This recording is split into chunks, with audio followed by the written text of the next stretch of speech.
Ya. Ini adalah satu majlis yang mengutamakan masa depan kita. Sepatutnya kita hampir capai menjadi harimau Asia. Tetapi entah bagaimana kita terlewat, tetapi kita masih ada masa, terutama penuntut-penuntut sekalian, untuk mencapai matlamat yang mulia ini. Saya kadang-kadang fikir saya tak pernah jadi orang muda. Saya mungkin dilahir orang tua. Kadang-kadang nak fikir saya dulu muda, nampak ganjil. Tetapi hakikatnya ialah kita mesti muda sebelum tua. Siapa yang tua sebelum muda saya tak tahulah. Tapi kita fikir kita mestilah muda sebelum kita tua. Dan kita akan berjalan dan mengutip berbanyak pengetahuan dan pengalaman semasa kita muda, sehinggalah kita menjadi tua dan kadang-kadang kita nyanyuk, tak boleh kenal orang, tak boleh bercakap betul dan sebagainya. Ini naluri manusia. Kita tak pernah boleh kurang daripada itu. Tapi saya nak cerita sedikit, kalau diizinkan, berkenaan dengan pengalaman saya. Sebab saya berpeluang berpengalaman selama lebih daripada 70 tahun, mungkin 80. Dalam masa saya melalui tahun-tahun yang terdahulu, saya bernasib baik kerana dapat melihat alam sekeliling. Yang pertamanya, masa saya kecil, saya sedar negara kita ini adalah negara berbilang kaum. Tetapi yang saya fikir aneh ialah kaum-kaum itu tidak bersama. Mereka bukan saja terpisah, berasingan. Ada yang di bandar, ada yang di luar bandar, ada dan berada di ladang-ladang. Kita terpisah. Tetapi bukan saja kita terpisah daripada segi tempat kita, tetapi juga daripada bangsa kita dan yang lebih utama pencapaian kita. Ada bangsa yang maju, ada bangsa yang kurang maju, ada bangsa yang tak maju langsung. Itu saya dapat lihat masa kecil. Karena pada masa itu tak dapat berjalan ke seluruh dunia. Tetapi saya berpeluang melihat negara-negara lain. Semasa saya sudah pun lulus dan dapat pendapatan yang mencukupi, saya pergi yang pertama ke Hong Kong, to my first overseas trip. Lepas itu pada tahun 60, 1960, kebanyakan sini tak ada lagi sekali. 61 saya pergi ke Jepun. 62 saya pergi ke Eropah. Saya lihat orang asing ini. Mereka berlain daripada saya. Bukan berlain daripada segi warna kulit ataupun tinggi rendah, tetapi berlain daripada segi pencapaian mereka. Ada mereka yang maju, sangat maju, ada yang kurang maju, dan saya bandingkan, saya termasuk dalam golongan yang kurang maju. Saya juga dapat lihat kemudian negara-negara maju di Eropah, di Amerika. Di Eropah kita lihat di sebelah barat banyak bangsa-bangsa di sebelah barat Eropah itu maju. Tetapi di sebelah timur Eropah, walaupun kulit sama dengan yang ada di sebelah barat, tetapi mereka kurang maju. Dan saya lihat juga negara-negara yang lain, yang mana mereka walaupun kelainan daripada segi warna kulit dan bentuk badan, tetapi ada yang maju, ada yang tidak. Selepas itu saya berkesempatan memasuk dalam bidang politik, dan saya fikir politik adalah satu bidang yang membolehkan kita melakukan sesuatu, sama ada untuk kebaikan ataupun perkara-perkara yang tidak baik. Yang mengagumkan saya ialah kecapaian setengah kaum itu begitu baik, sedangkan warna kulit sama, bahasa pun sama, tetapi mereka baik dan ada di antara mereka yang kurang baik ataupun tidak baik. Saya berpeluang mengkaji kenapa ada orang yang berjaya, kenapa ada orang yang tidak berjaya. Apakah mereka ini tidak dikurniakan oleh Tuhan dengan kebolehan? Memang ada yang cacat, oku dan sebagainya. Tetapi umumnya kita sama. Sama ada kita warna kulit kuning ataupun putih ataupun hitam ataupun coklat. Kebolehan berfikir adalah sama. Yang menyebabkan kita berjaya ataupun tidak ialah pegangan kita kepada nilai hidup. Sebenarnya nilai hiduplah yang menentukan kita berjaya ataupun tidak. Dan tak banyak daripada nilai hidup yang kita pegang yang begitu kuat pengaruhnya terhadap kehidupan kita. Saya dapati bahawa mereka yang berjaya semuanya adalah mereka yang rajin, yang sanggup bekerja, yang bekerja kuat. Mereka tetap berjaya. Walaupun tidak ada ilmu, tidak berpelajaran, tetapi mereka yang rajin bekerja, rajin berusaha, rajin mengejar kejayaan, mereka tetap akan berjaya. Kerana kita dapati bahawa kita dikurniakan Tuhan, iaitu apabila kita membuat sesuatu, kita kurang baik pada mulanya. Tetapi lama-kelamaan jika diulangi berkali-kali, tak dapat tidak kita akan menguasai dan menjadi pengeluar yang lebih baik, lebih maju, lebih berkualiti. Ini naluri manusia. Bukan kerana dia pandai sangat, tetapi kalau dia berusaha untuk membuat apa saja, kalau dia berusaha berkali-kali, maka dia akan kuasai ilmu itu ataupun kecekapan itu dan akan mencapai kejayaan. Sekurang-kurang lebih berjaya daripada mereka yang tidak berusaha. Jadi pegangan kita kepada kerajinan ini menjadi satu faktor yang penting untuk menjayakan kita. Untuk ini kita bukan sangat perlu kepada ilmu. Tetapi kalau kita ada ilmu dan kita kejar ilmu dengan baik, kombinasi antara ilmu dengan kerajinan tetap akan memberi kejayaan. Kalau kita tidak rajin, walaupun kita berilmu, kita tidak boleh menghasilkan apa-apa pun. Kalau kita rajin, walaupun kurang ilmu, masih lagi kita boleh berjaya. Tetapi bila ada kombinasi kerajinan dengan penguasaan ilmu ataupun kecekapan yang tinggi, maka tak dapat tidak kita akan berjaya. Dan ini bukan terkena kepada seorang saja. Ini terkena kepada satu kaum, satu bangsa.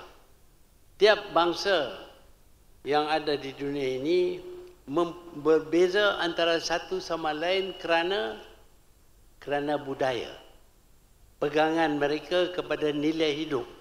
Jumlah nilai hidup yang mereka pegang dan mereka amal, dan dengan itu mereka mendapat hasil daripada budaya mereka ataupun nilai hidup yang dipegang oleh bangsa mereka.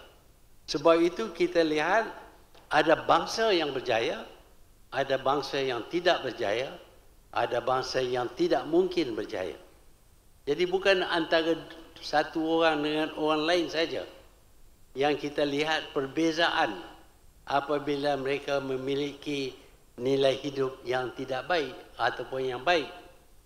Antara dua orang, satunya rajin, satunya malas, sudah tentu yang rajin akan berjaya.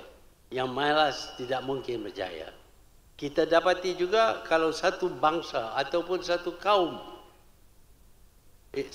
kaum itu rajin dan satu kaum yang lain itu malas, tidak kita akan lihat yang rajin itu berjaya, yang malas itu akan gagal. Sebab itu mempunyai nilai hidup yang baik amatlah penting untuk memajukan seseorang, satu kaum ataupun satu bangsa. Ini penting. Kita bukan saja akan dapat banyak kebaikan daripada kerajinan, tetapi apabila kita rajin, tidak hasil kerja kita akan meningkat dan menjadi lebih baik.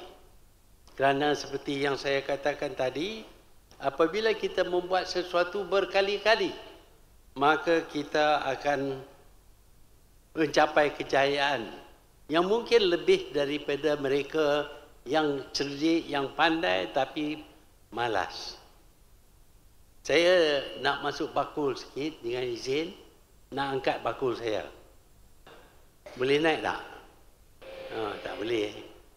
Saya ini bukanlah penuntut yang terbaik yang dipilih untuk belajar perubatan di Singapura pada tahun 1947.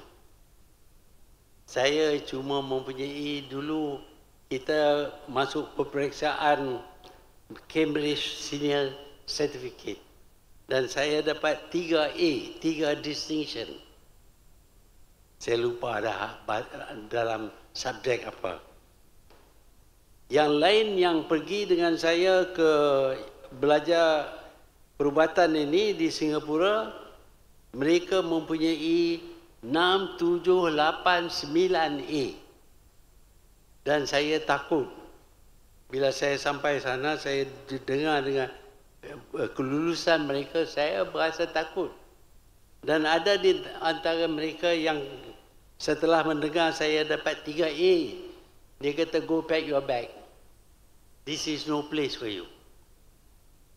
Berasa nak lari jugalah. Takut. Terutama bila diberitahu bahawa saya kena belah orang mati, itu lagi takutlah. Tapi saya berasa malu nak balik, nak terima kegagalan. Jadi saya fikir macam manalah saya nak kejar orang yang pandai-pandai ini. Yang saya buat tanpa disedari, tanpa saya faham kenapa. Oleh kerana saya lemah, maka saya bekerja lebih kuat sikit, belajar lebih kuat sikit. Saya baca buku teks bukan sekali, bukan 2 kali, kurang-kurang 10 kali. Baca dan baca lagi dan baca lagi. Walaupun tak pandai, tak boleh ingat banyak, tapi apabila kita buat sesuatu berkali-kali, kita akan ingat atau tidak? Kita lebih ingat. Sebab itu apabila saya baca buku sampai 10 kali, kadang-kadang lebih. Bila masuk periksa, saya dapati bahawa apabila berhadapan dengan soalan, saya ternampak muka surat dalam buku saya. Saya nampak gambar itu pun. Ini berkenaan dengan itu. Jadi dengan sendirinya saya dapat jawab kerana saya ingat apa yang saya baca. Kalau saya baca sekali, saya tak mungkin ingat. Tak mungkin ingat gambar pun. Macam kita biasa, kalau kita ada kawan, jumpa sekali saja, semua hidup, tak kenal dah. Tapi kalau dia jumpa hari-hari sampai meluat tengok muka dia, kita tak tengok muka dia pun, dia nampak dia berjalan saja dah kita tahu dah siapa dia. Itu hasil daripada khasiat daripada mengulangi sesuatu. Jadi bila kita lemah, kita perlu tekun, perlu berusaha lebih dari pihak yang lain. Mereka mungkin bernasib baik, baca sekali boleh ingat. Kita baca sekali tak ingat apa pun. Jumpa orang pun tak kenal. Ini kerana kita tak ulang sesuatu. Jadi apabila kita lemah, kita mesti berusaha lebih. Dan berusaha kalau dalam bidang menguasai pelajaran ataupun menguasai kecekapan, cuba buat berkali-kali. Percayalah, kita akan dapat kecapaian yang sama dengan orang lain. Saya ni sekali lagi nak masuk baku ya. Saya yang 3A tadi, tapi dalam first term physics examination saya dapat first. Hasil bukan pasal pandai. Bukan pasal pandai, pasal bertekun, rajin, baca yang berkali-kali sehingga boleh hafal. Bukanlah nak hafal betul-betul, tapi kita boleh nampak muka surat, kita boleh nampak gambar dan kita boleh tulis. Bahkan kita akan buat benda yang lebih baik daripada orang lain yang tidak membaca. Jadi saya berasa terkilan. Kenapakah bangsa saya ketinggalan, tidak menjadi bangsa yang maju, tidak menduduki negara yang maju? Apakah mungkin kita jadi negara yang maju? Saya fikir kita mungkin. Kebolehan kita, otak kita sama saja. Tapi kena canai. Kena buat berkali-kali. InsyaAllah, kalau kita rajin, kita akan menguasai ilmu. Apabila kita rajin, kita dapat ilmu, maka kombinasi dua itu akan memberi kejayaan kepada kita. Yang pertama ialah kerajinan. Kalau otak geliga pun, kalau dia tak baca buku, dia tak boleh pas juga. Tapi kalau otak yang tak geliga, kelabu saja, macam setengah orang, rajin kejar kebolehan, InsyaAllah kita akan berjaya. Sebab itu, kalau kita nak jadi bangsa yang berjaya, kita mesti ada sekurang-kurangnya dua nilai hidup ini. Kerajinan dan kepakaran dalam ilmu yang kita tuntut. Dan kepakaran itu datang dari kerajinan mengejar ilmu. Jadi kerajinan itu lebih penting. Kalau ada otak yang geliga pun, kalau tak rajin, kita tak mungkin berjaya.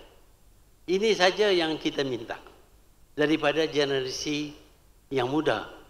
Kerana kami yang generasi yang tua ni tak ada peluang dah. Penuntut-penuntut di universiti, khususnya pemimpin-pemimpin penuntut, mestilah semai nilai ini. Kerana dia memberi kejayaan dalam usaha kita untuk diri kita, untuk kaum kita, untuk bangsa kita, untuk negara kita. Kita tak minta banyak. Be hardworking. Be diligent. Buat kerja berkali-kali tentang apa pun, sama ada kecekapan. Sekali lagi nak masuk bakul. Minta maaf. Saya nak ukir. Ada gambar saya ada ukir kapal terbang. Mula huduh yang meramai. Tak ada macam kapal terbang. Tetapi lama-kelamaan boleh rupanya. Walaupun tak cekap. Sampai sekarang ni pun bukan cekap lah. Tapi usaha. Bila kita usaha dalam bidang apa pun. Termasuk dalam bidang politik. Kalau kita nak bagi duit kepada orang nak menang politik, dia tak menang. Dia kalah juga. Tapi kalau kita rajin Saya bagi nasihat kepada seorang pemimpin, tak payahlah bagi duit. You turun pergi kampung-kampung bersalam saja. Cukup orang kampung bukan minta banyak. Pergi bersalam dengan dia, dia berasa berhati. Dia ada kenduri kalau kita pergi lagi besar hati.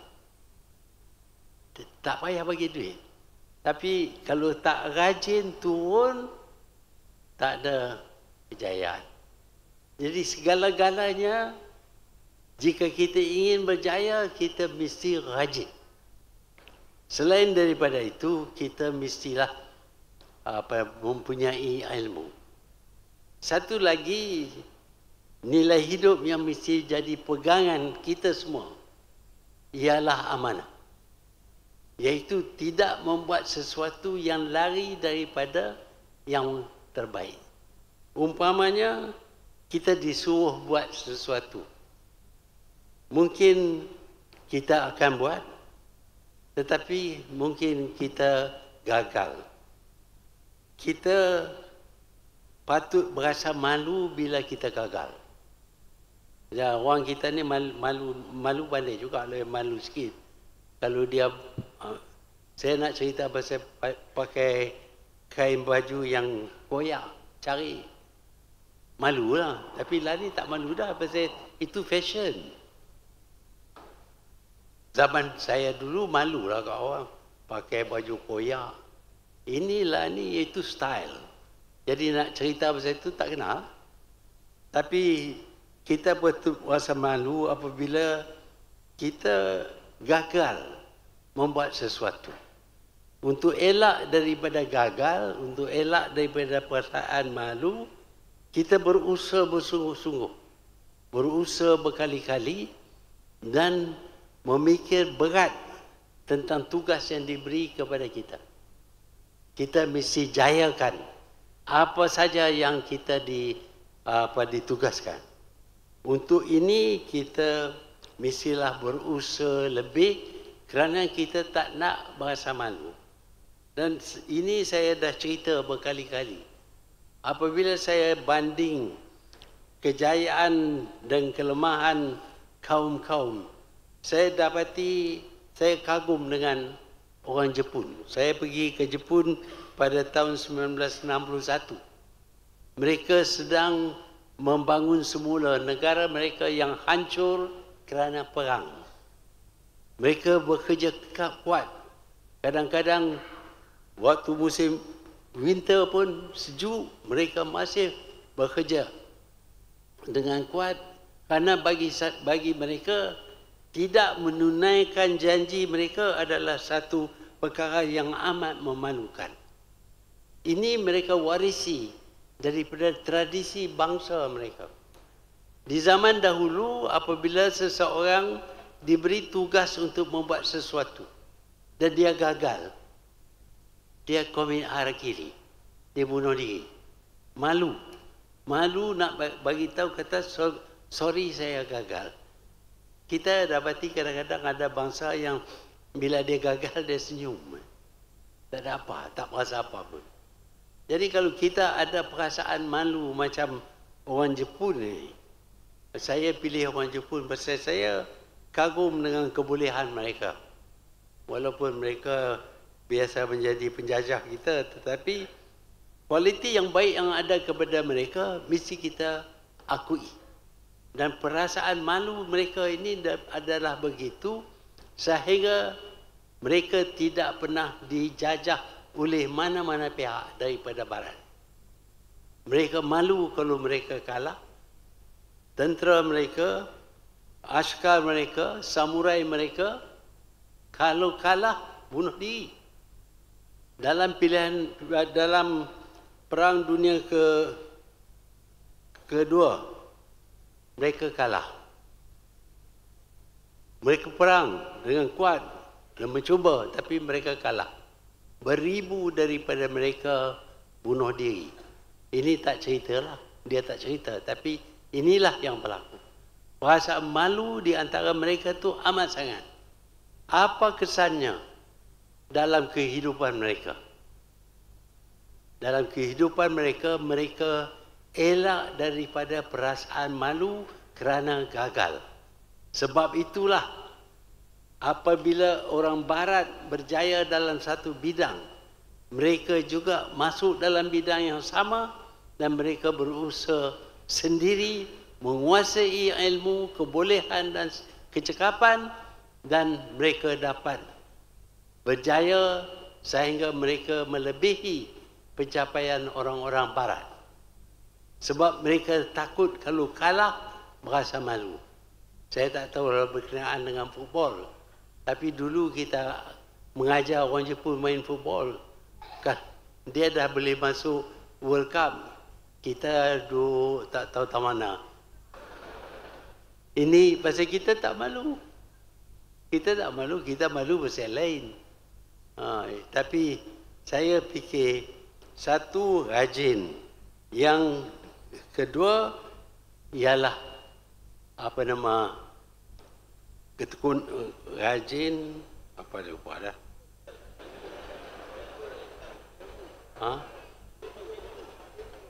Ilmu, dan kemudian daripada itu ialah amanah.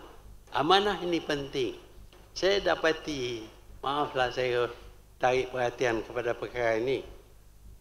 Saya bukan berpidato, saya cuma nak cakap saja. Saya dapati ada pendapat, iaitu kalau kita hutang, tak bayar, takkan hutang lah kena bayar. Hutang kena bayar.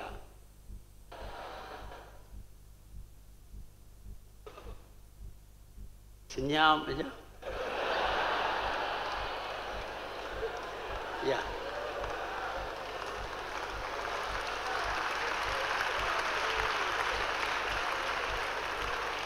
Ada di antara kita yang berpendapat bahawa hutang tak perlu bayar. Bila kita ada pendapat yang macam itu, banyak malapetaka akan menimpa kita. Bukan saja kita seorang diri, tetapi juga kaum bangsa kita. Apabila ketika kita terkenal sebagai orang yang selalu lokek, tak bayar hutang, kita nak pergi pinjam di mana pun orang tak bagi. Pasal orang tahu kita ni adalah jenis yang tak bayar hutang. Sebab itu kita yang beramanah dan membuat janji nak bayar hutang, kita kena bayar hutang. Kalau kita pinjam daripada bank pun kena bayar, kalau kita pinjam daripada pejabat pun kita kena bayar. Kita dengar cerita PTPTN. Bukan tak dapat duit, ada duit tapi tak bayar. Pasal tak ada nilai hidup yang menyebabkan kita berasa malu, tak ada. Kalau kita tahu malu, kita berhempas pulas akan bayar hutang dulu sebelum kita guna duit itu untuk kita. Orang yang macam itu tidak akan hadapi banyak masalah dalam dunia. Kalau dia nak pinjam, siapa saja akan sanggup memberi. Tetapi orang yang tak pernah bayar hutang daripada bangsa yang malas bayar hutang, bangsa itu akan gagal. Walaupun rajin, walaupun ada ilmu, tetapi hutang tak bayar.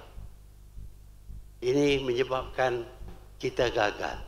Jadi baru 3 nilai hidup yang saya berpendapat membentuk pribadi yang mulia. Kalau kita mempunyai nilai hidup yang macam ini, kita akan berjaya, bangsa kita akan berjaya, negara kita akan berjaya, dan kita akan capai taraf negara maju. Inilah yang perlu kita lakukan. Tak banyak, sikit saja. Rajin, termasuk rajin belajar. Bila buat sesuatu, rajin untuk mengeluarkan barangan yang tidak memalukan. Dan apabila kita berhutang atau membuat janji, kita tunaikan janji. Ini semua adalah nilai hidup orang Islam. Orang Islam, kita Islam bila kita mengucap 2 kalimah syahadat, La ilaha illallah Muhammadur Rasulullah, maka Islamlah kita.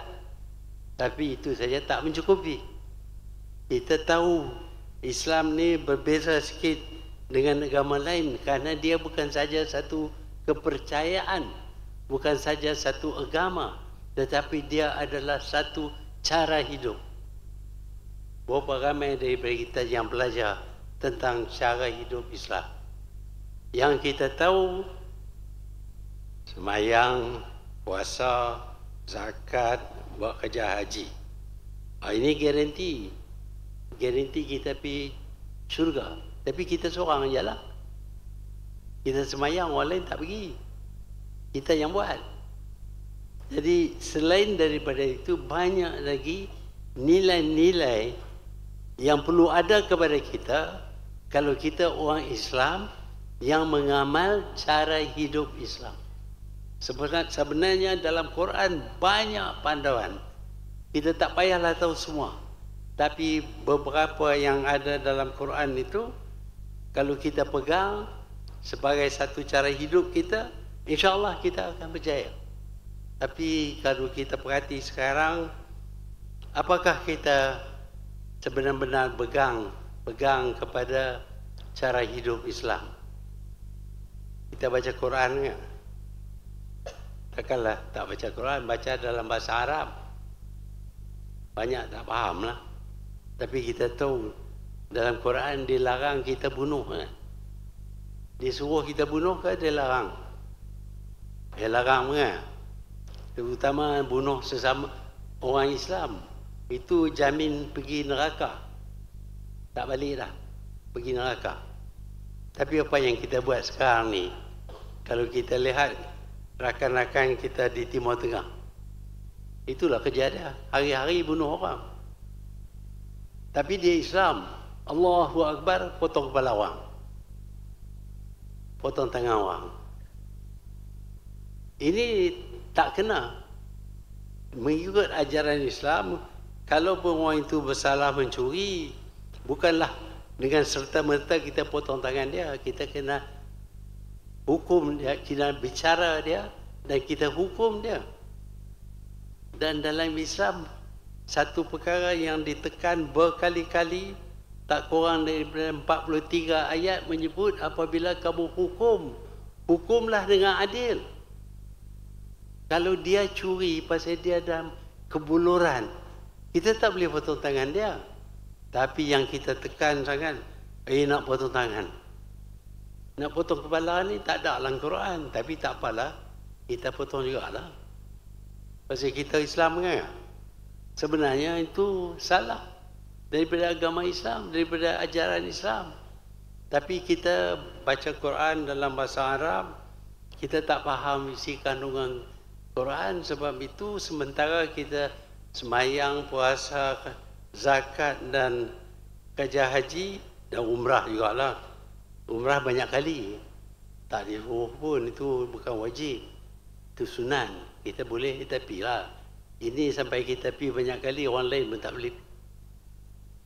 Nak pergi kerja haji pun sehari sekali cukup lah. Dan dia kata kalau boleh, kalau tak boleh, janganlah curi duit nak pergi buat kerja haji. Ataupun terima duit orang curi buat kerja haji.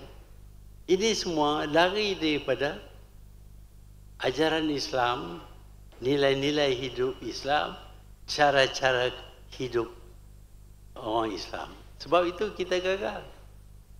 Kita tengok di dunia Islam ni, mana dia sebuah negara maju dalam dunia Islam. Ada lebih 50 negara Islam yang kaya tu bukan main punya kaya.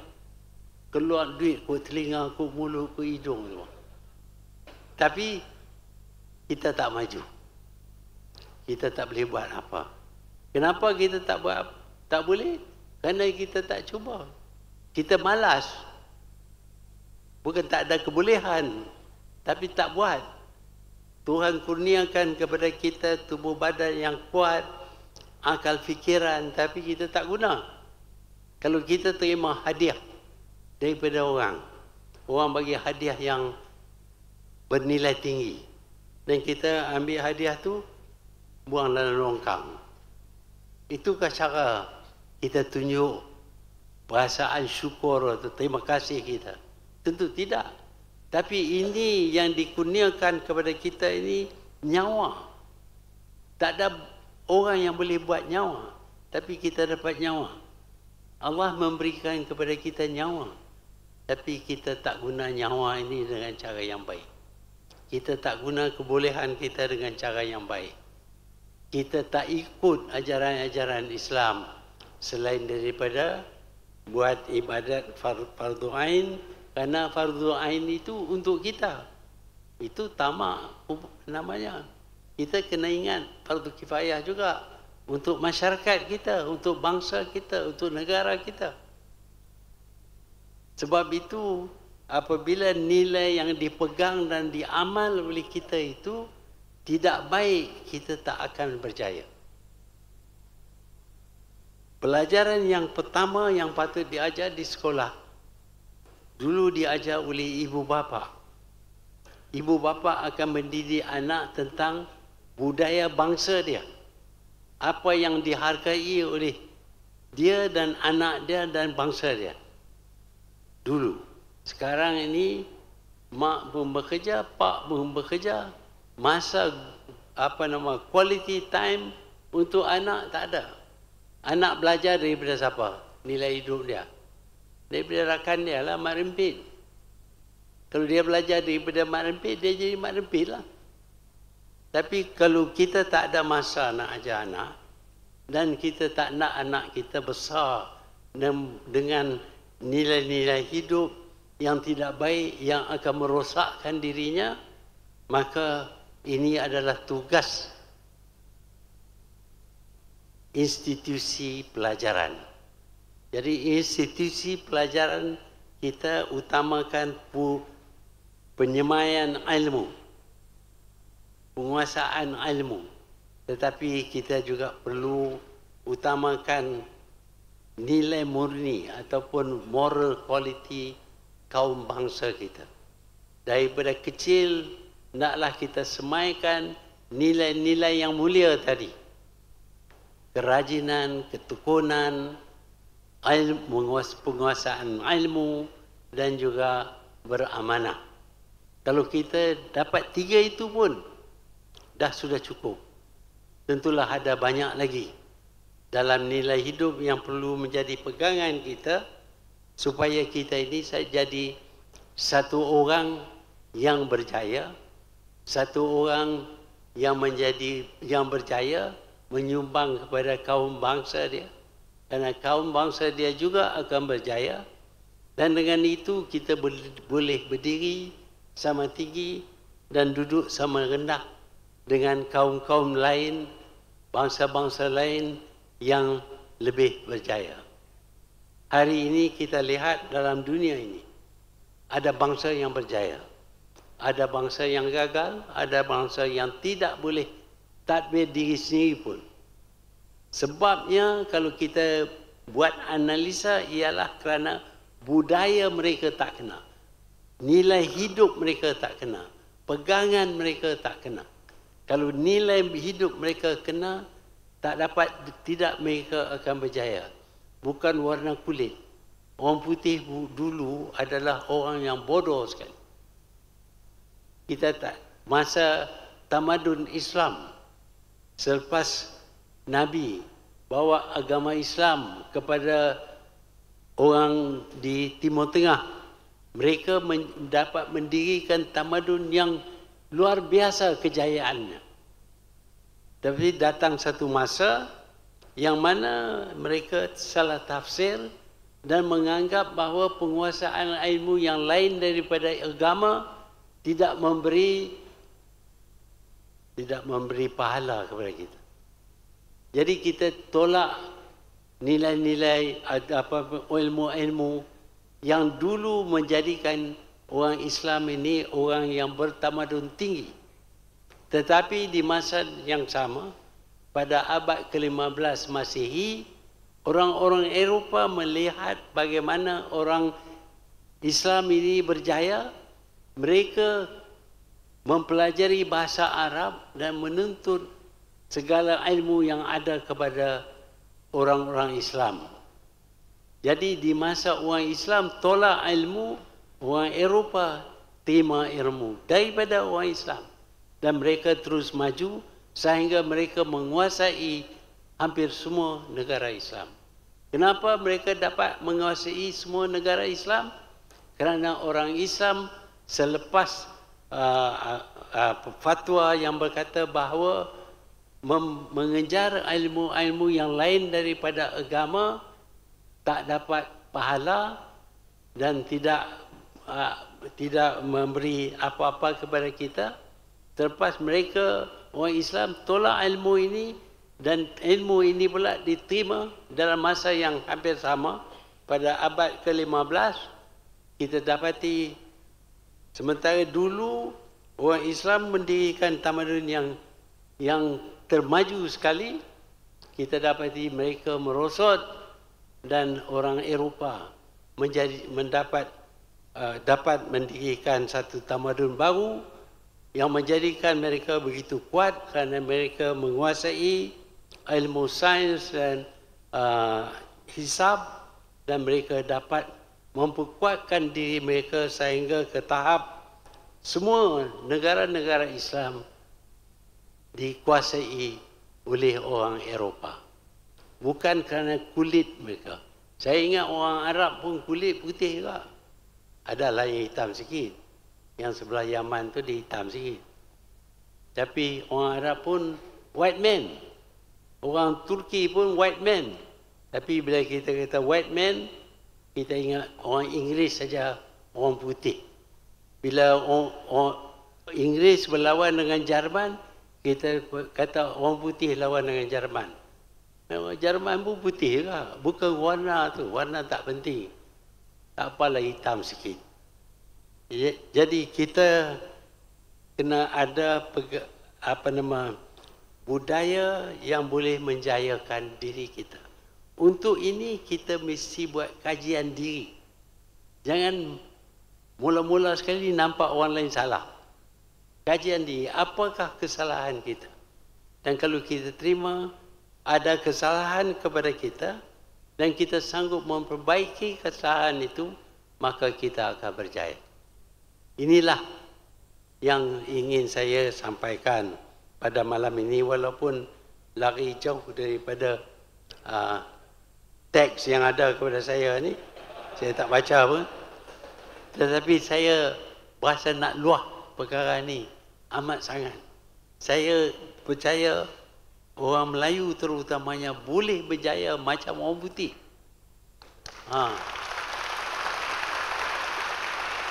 Tapi dia kena pegang kepada nilai yang baik yang boleh menjayakan diri masing-masing. Jadi pada hari Ahad semalam kemarin, orang Kedah kata kemarin, saya buat lawatan ke Kedah. Lama tak balik Kedah. Saya dibawa ke satu tempat untuk melihat kilang orang Melayu. Kilang dia buat keluar jus nanas. Tapi selain daripada jus nanas, dia buat nanas kering, dia buat baja, dia buat macam-macam. Dia ni dulu bukanlah orang kaya. Tak tahulah ikut cerita dia, kononnya dia jumpa dengan saya 20 tahun dulu. Saya kata apa kat dia, dia balik pergi tua. Dan dia kata, sekarang ni he is a millionaire. Melayu biasa aja, bukan ada pelajaran banyak sangat, tapi keturunan. Dia kilang dia canggih dengan mesin yang dibuat dari stainless steel. Cara dia buat nak masuk dalam kilang, kena pakai tudung kepala, kena pakai tudung kasut, tak bagi kena kotor. Itu kilang Melayu. Saya juga pergi ke satu ladang nanas. Satu orang dulu dia kerja sebagai lori driver. Dia tak pinjam duit daripada siapa pun. Tak pinjam daripada kerajaan, tak minta bantuan daripada kerajaan. Dengan RM1,000 dia beli sekeping tanah, dia mula tanam nanas. Sekarang ini dia ada 20 hektar tanas. Dia juga sudah pendapatan dia saya ingat lebih daripada 1 million satu tahun. Jadi dia dulu dapat RM1,000 sebulan jadi lori driver. Tentulah tak ada ijazah. Tapi alhamdulillah kerana ketekunan, kerana rajin, dia berjaya. Jadi kebolehan ini ada pada kita. Tinggal lagi kita nak gerak apa yang ada, tenaga yang ada kepada kita. Kalau kita sanggup, insya-Allah kita akan jadi bangsa yang boleh berdiri sama tinggi, duduk sama rendah dengan bangsa-bangsa yang lain.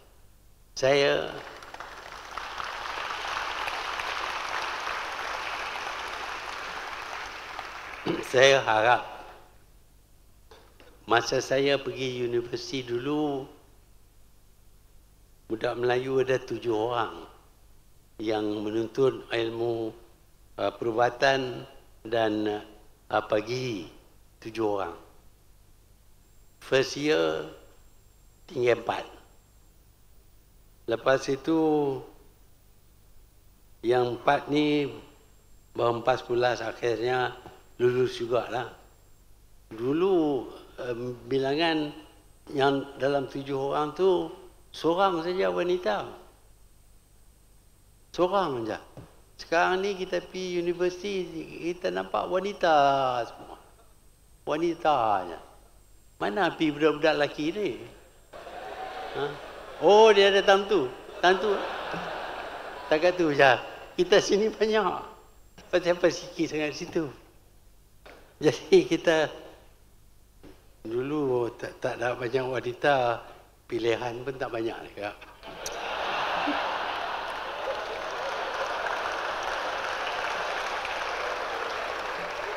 Lari terlalu banyak, dia mamang mata. Tak tahu nak pilih, banyak sangat. Jadi wanita pula ada masalah. Bila dah lulus esok, dapat ijazah tinggi, nak cari kawan tak ada, tak banyak. Yang ada semua kelulusan SPM saja. Jadi susahlah masyarakat kita. Kita nak supaya lelaki dan wanita sama-sama mengejar. Bukan untuk diri sendiri saja. Untuk bangsa kita. Supaya kita boleh bangga dengan bangsa kita. Bukan nak tepuk dada dah. Tapi apabila dihina oleh orang, saya tak tahulah orang lain. Tapi saya berasa amat malu. Apabila kita dihina oleh orang lain. Zaman British dahulu, British kata the lazy Malays. Kita tak boleh jawab. Saya benar, kita tak buat kerja. Kita tak rajin. Tetapi sekarang ni kita berpeluang untuk mengejar kebolehan, untuk membangunkan bangsa kita supaya dianya sama dengan bangsa-bangsa yang maju di dunia. Sebab itulah apabila kita mempunyai wang yang cukup, kita mendirikan banyak universiti supaya tak jadi macam saya dulu. 7 orang je dapat. Tak dapat pun scholarship, dapat financial aid. RM25 sebulan dia bagi. Bila saya beritahu kata pak saya bagi hantar RM10, dia potong saya RM10. Supaya tak lebih daripada 25. Tapi sekarang ni kita dapat bermilion ringgit. Kalau nak jadi doktor, the cost is very high. And the government is prepared to provide you with the opportunity and the money. Kalau kita tidak bertekun, berusaha dan mencapai kejayaan, tentulah ini adalah satu pembaziran. Saya harap kita akan tukar budaya kita. Daripada bangsa yang tidak begitu dipandang tinggi kerana kerajinan, mungkin dalam universiti ini ada yang rajin. Tapi orang lain akan datang. Kenapakah orang Bangladesh suka datang ke Malaysia? Pasal kita tak nak kerja. Oh, kerja tu Nampak jijik lah, hina. Tapi saya tengok orang Jepun, dia lebih kaya daripada kita. Pakai necktie pagi-pagi, sapu jalan tepi dekat depan kedai dia. Dia tak berasa malu. Itu bukan nak memalukan. Jadi kita patut rajin dan kerja sebarang kerja. Saya bila bercakap dengan peladang nanas ini, dia cerita pasal dia bercakap dengan pemuda, katanya lepas dia cerita macam mana dia buat ini, dia dapat pendapatan yang cukup. Pemuda tu tanya, kerjaan bantu macam mana? Dia kata dia nak menangis. Dia tak minta daripada kerjaan. Dia kata dia usaha sendiri aja. Tapi kita ni, selagi kita tak dapat bantuan daripada kerjaan, kita tak boleh buat apa-apa pun. Kita nak kena belajar jadi independent. Bangsa yang tidak bergantung kepada sesiapa, tetapi dengan tenaga yang ada pada diri sendiri, dengan akal fikiran yang dikurniakan Tuhan kepada kita, kita gunakannya. Kerana kalau kita usaha, sama ada kita dibantu ataupun tidak, insya-Allah kita akan berjaya. Kata orang ini, sepatutnya di Malaysia ni tak ada orang yang tak ada kerja. Kerja banyak, tapi kita tak nak buat. Kita tak nak buat, online datang, online buat, esok dia akan milik negara kita. Dan kita jangan komplain. Jadi saya fikir saya dah beletih. Ini bukan syarahan, ini pembeleteran. Jadi saya dah beletih banyak. Masuk tak masuk telinga saya tak tahulah. Tapi saya ucap terima kasih kerana diberi peluang untuk beletih depan dengan future leaders of Malaysia.